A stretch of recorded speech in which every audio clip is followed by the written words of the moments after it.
Fala aí, galera, bom dia, boa tarde, boa noite, boa madrugada, eu não sei qual é a hora que você vai assistir esse vídeo, né? Mas é importante que vocês vejam o nosso vídeo anterior falando sobre IDH, falando sobre qualidade de vida, falando sobre o comportamento da população. Hoje a gente vai falar da continuidade aqui ao estudo da população, né? Em meio a essa quarentena, estamos distantes, mas vamos aproveitar a tecnologia para nos aproximar. Não deixa de pegar a ficha, né, que foi lançada aí no WhatsApp, resolver as atividades, fazer o registro conforme foi solicitado para vocês. Vamos estudar hoje as teorias demográficas. A gente viu a aula passada que muitos países têm sua população muito grande, como por exemplo China, Índia, né? Estados Unidos, Indonésia, Brasil. Se pegar aí os 10 primeiros países em população do mundo, a gente tem só 10 países, a gente tem metade da população do mundo. Só que, logo após a Revolução Industrial, houve um grande crescimento populacional e esse crescimento populacional despertou o interesse, tá, em a sociedade estudar como seria esse crescimento da população. E o primeiro cara a estudar esse crescimento populacional foi um cara que ele era pastor, pastor anglicano na época, chamado Thomas Robert Malthus. É por isso que a teoria vai ser chamada de teoria malthusiana.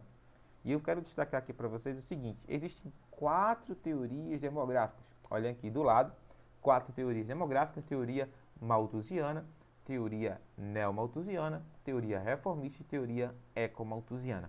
Vamos entender o seguinte: o que estava acontecendo para que Thomas Robert Malthus ele pensasse em fazer uma teoria da população. Na época que Malthus vivia, né, a população estava crescendo num ritmo muito acelerado. Olha aqui, segundo Malthus, como seria o crescimento populacional? Segundo ele, né? Como seria o crescimento populacional? Enquanto a produção de alimento, de recurso, estava crescendo num ritmo mais baixo. Ele vai dizer que a produção de alimento crescia em progressão aritmética, na matemática a gente chama isso de PA, e enquanto o crescimento populacional crescia em progressão geométrica. Na matemática a gente chama isso de PG. É mais ou menos assim. Enquanto a população estava crescendo num ritmo 4, 8, 16, 32, 64, né, 128, a produção de alimento estava crescendo em 1, 2, 3, 4, 5, 6, ou até mesmo assim, 2, 4, 6, 8, 10. Então, o ritmo de crescimento da produção de alimento e da produção de recursos era menor do que o crescimento populacional. Isso na cabeça de Malthus. Então, o que Malthus propôs? Ele disse o seguinte: ó, se a população continuar crescendo muito, vai faltar recurso. E aí ele vai procurar alertar sobre os problemas gerados pelo alto crescimento populacional. Ele diz que, num futuro breve, se a população não for contida, vai faltar alimento, vai ter fome, vai se espalhar a miséria pelo mundo. Essa era a visão de Malthus. Ele dizia, ó, que havia pouco recurso para uma população muito grande. Mas que na realidade, deixa eu dizer uma coisa para vocês logo aqui. Na realidade, Malthus ele errou, né? A população ela não cresceu como ele achava que ia crescer. E o que cresceu foi a produção de recursos. Hoje, a gente tem uma produção de recursos muito maior do que a demanda da população, a necessidade da população. Então, Ezequiel, por que falta comida para muita gente? Por que falta água para muita gente? Por que falta recursos para muita gente? Porque esses recursos são mal distribuídos. Tá? Mas existem recursos para todo mundo.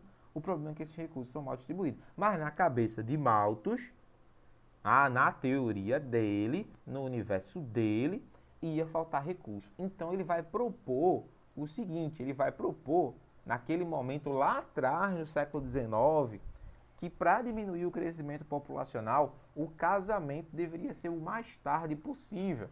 Tá? O casal só poderia casar se o marido provasse que poderia manter a família. Aqueles que não queriam casar, segundo Malthus, lembre-se que ele era pastor, deveriam ficar em abstinência sexual e com isso, né, adiar ainda mais o nascimento ou a geração ou a concepção de uma criança. E Malthus ele dizia que quem casasse deveria ter um controle do número de filhos, no máximo 2. Tá?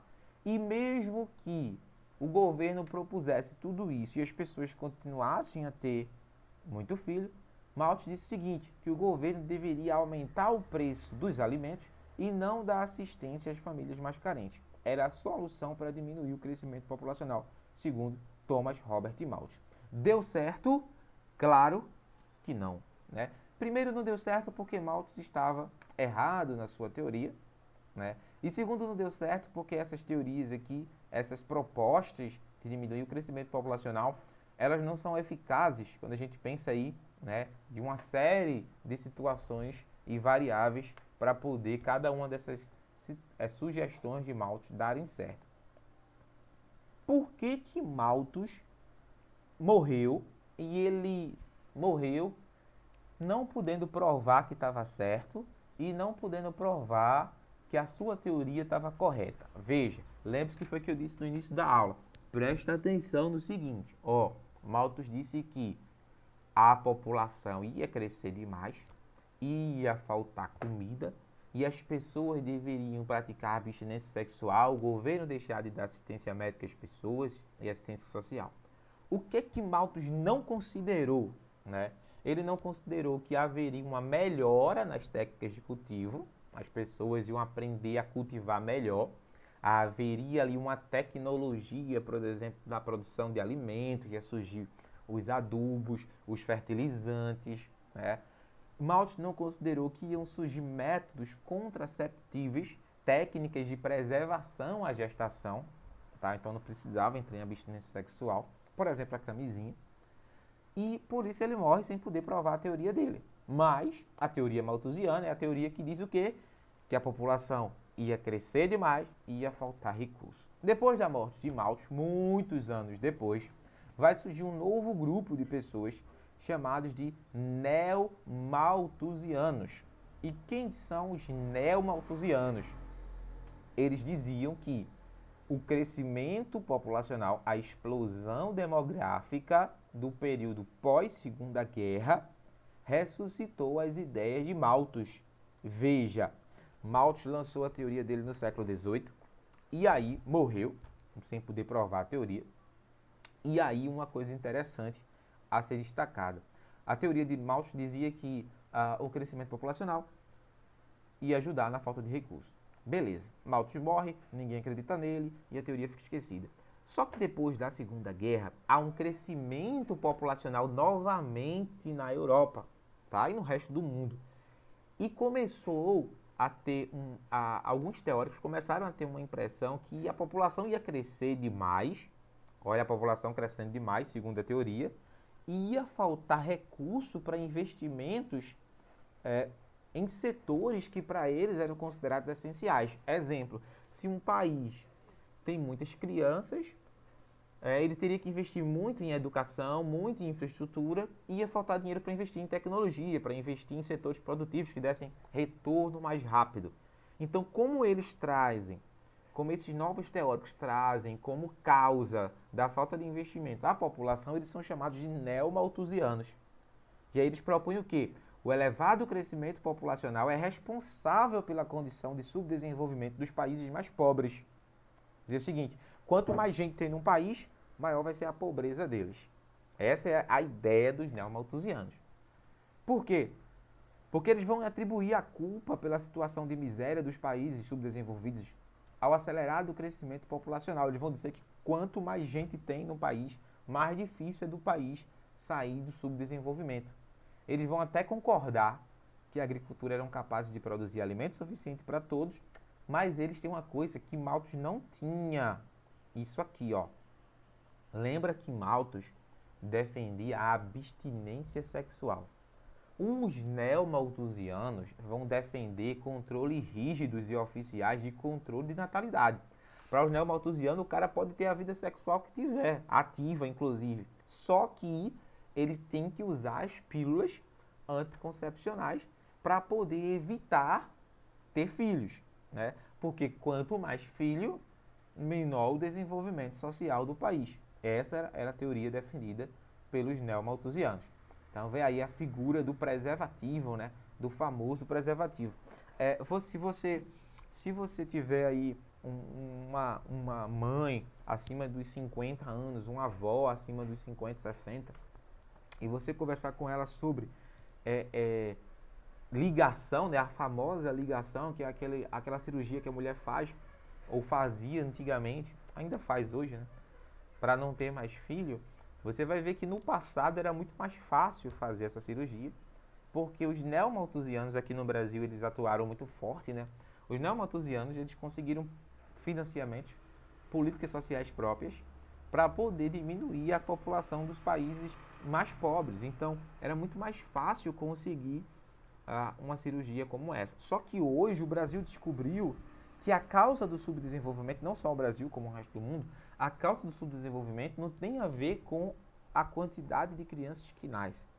E hoje é muito mais difícil se conseguir uma cirurgia, né? Alguns municípios, eles têm regras próprias, como, por exemplo, a mulher tem que estar acima dos 27 anos, já deve ter o terceiro filho, ou até o quarto, isso depende muito do município. Eles têm regras próprias para poder fazer cirurgias para evitar ter filho. Porque na ideia geral da necessidade do país, a gente precisaria de uma taxa média de 2 filhos por mulher em idade de reprodução, para poder o país ter aí a sua compensação de natalidade adequada para que o país não envelhecesse.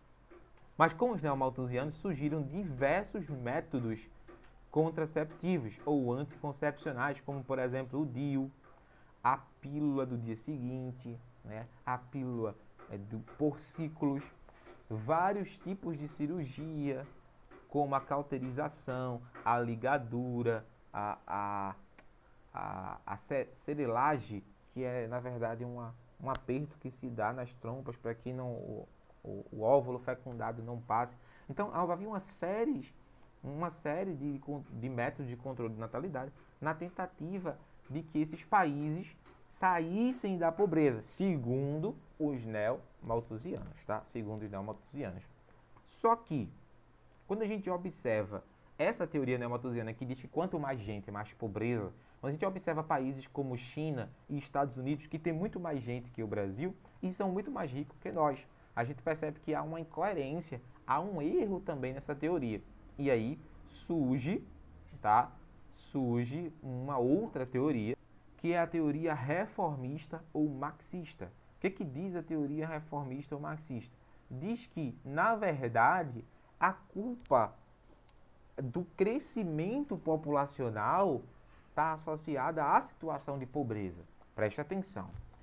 Os neomalthusianos diziam que quanto mais gente, a causa era ter mais gente. E a consequência? Pobreza. Quanto mais gente, mais pobreza. E já os reformistas marxistas afirmavam que quanto maior a pobreza, mais gente. O que dizia esses teóricos reformistas marxistas? Veja, se você tem uma população pobre que não vai à escola, não se informa, não tem condição social adequada, logo essa população pobre vai gerar um grande crescimento populacional. E segundo os reformistas, se há uma melhora na qualidade de vida da população, se a população tem mais acesso à saúde, mais acesso à informação, mais acesso à educação, isso reduz a quantidade de filhos. E aí é interessante, esse fato é curioso, porque quando a gente analisa, por exemplo, as nossas avós que não estudaram todas as séries, ou até mesmo não chegaram nem ao ensino fundamental, tiveram pouco acesso à informação, são avós que vão ter aí seus 5, 6, 10, 12, 15, 20 filhos. Quando a gente observa as nossas mães que tiveram ali o ensino fundamental, o ensino médio, elas vão ter ali seus 3, 4, 5 filhos. Quando a gente observa você que está assistindo essa aula, certamente você pretende ter um filho, ou no máximo 2, ou quem sabe nenhum, ou meio, por conta do seu alto grau de informação, acesso à educação, informação, ele impede é uma palavra muito dura, em alguns países impede de fato, mas ele dificulta a geração de novas crianças, porque quanto mais informação, segundo os reformistas marxistas, menor a quantidade de filhos. Então, para o governo diminuir o crescimento populacional, ele tinha que melhorar a qualidade de vida da população. E aí a gente percebe que isso de fato acontece quando eu vou para países, por exemplo, Itália, França, Alemanha, Estados Unidos, Canadá, países que já têm um alto grau de desenvolvimento social, a quantidade de filhos por mulher é menor do que os países em que o desenvolvimento social é bem mais fraco, bem menor, a população vive uma situação de carência e até mesmo de miséria.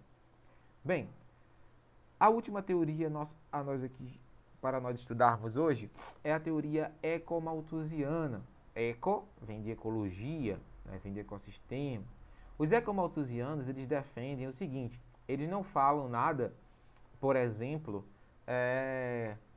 da condição social. Eles falam o seguinte: que se a população do mundo continuar crescendo como está crescendo, vai faltar recurso. Isso lembra quem? Malthus. Por isso eles são chamados de ecomalthusianos. Mas ele diz que há uma maneira de viver com o crescimento populacional. Como? Usar os recursos na maneira adequada, né? Usar os recursos de maneira sustentável. Os ecomalthusianos, eles defendem na sua teoria que há uma tendência para crescer a população, beleza? E essa tendência de crescimento, ela vai afetar diretamente o ecossistema, e para diminuir o impacto no ecossistema é necessário a gente consumir de maneira mais sustentável possível, porque senão não haverá planeta Terra para alimentar a população no ritmo de crescimento e de consumo que a população tem tido. Beleza? Dito isso, é importante a gente analisar aqui que essas teorias elas vão surgir juntas, né, com as etapas de transição demográfica, seja ela o regime tradicional, a primeira fase da transição demográfica, a população do mundo, como ela se comportou e como ela se comporta nos países que ainda estão passando por isso, né? A gente pensar o seguinte: quando a gente começou a estudar a população no mundo, a gente vai perceber que antes da Revolução Industrial, em qualquer país, vai haver ali uma alta taxa de natalidade e mortalidade. Por que nasce muita gente e morre muita gente? Nasce muita gente pela falta de informação, principalmente da mulher, a falta de instrução, do grau de instrução. Por que morre muita gente? Falta de qualidade de vida, saneamento básico, vacina, tratamento de água, de esgoto, coleta de lixo. Então isso aqui vai gerar muitas doenças. Então um país que não passou pela sua revolução industrial ainda, que não melhorou sua qualidade de vida, você vai ter uma alta taxa de mortalidade e natalidade. A gente percebe que na primeira fase, quando há uma leve melhora da condição de vida, a mortalidade cai, a natalidade permanece constante, e na segunda fase da transição demográfica, cai a natalidade, observa aqui, ó, cai a natalidade e cai também a mortalidade e continua caindo, né? Por quê? Porque houve ali uma melhora significativa nos padrões de vida, na condição social, no grau de instrução, no desenvolvimento de medicamentos, no desenvolvimento de tratamento, no tratamento de água, no tratamento de esgoto, na descoberta de cura de inúmeras doenças. Então cai a mortalidade porque a gente aprendeu a evitar inúmeras mortes que anteriormente eram causadas e a tratar várias doenças que provocavam essas mortes. Por que caiu a natalidade? Caiu a natalidade porque a mulher aumentou o grau de instrução, porque o custo do filho ficou muito caro e porque as famílias passaram a fazer planejamento familiar e também porque surgiu ali os métodos contraceptivos. Tudo isso associado levou à queda da natalidade. Nos países de industrialização antiga, está levando à queda da natalidade nos países que estão passando por isso, tá? E vai levar à queda da natalidade e mortalidade nos países que ainda estão iniciando sua fase de transição demográfica. Então, não deixa de fazer os exercícios, se ligar, ativa aí o sininho para você ficar ligado quando eu postar a aula para vocês. E valeu, e até a próxima aula. Um forte abraço para vocês, continue firme nessa quarentena. Valeu!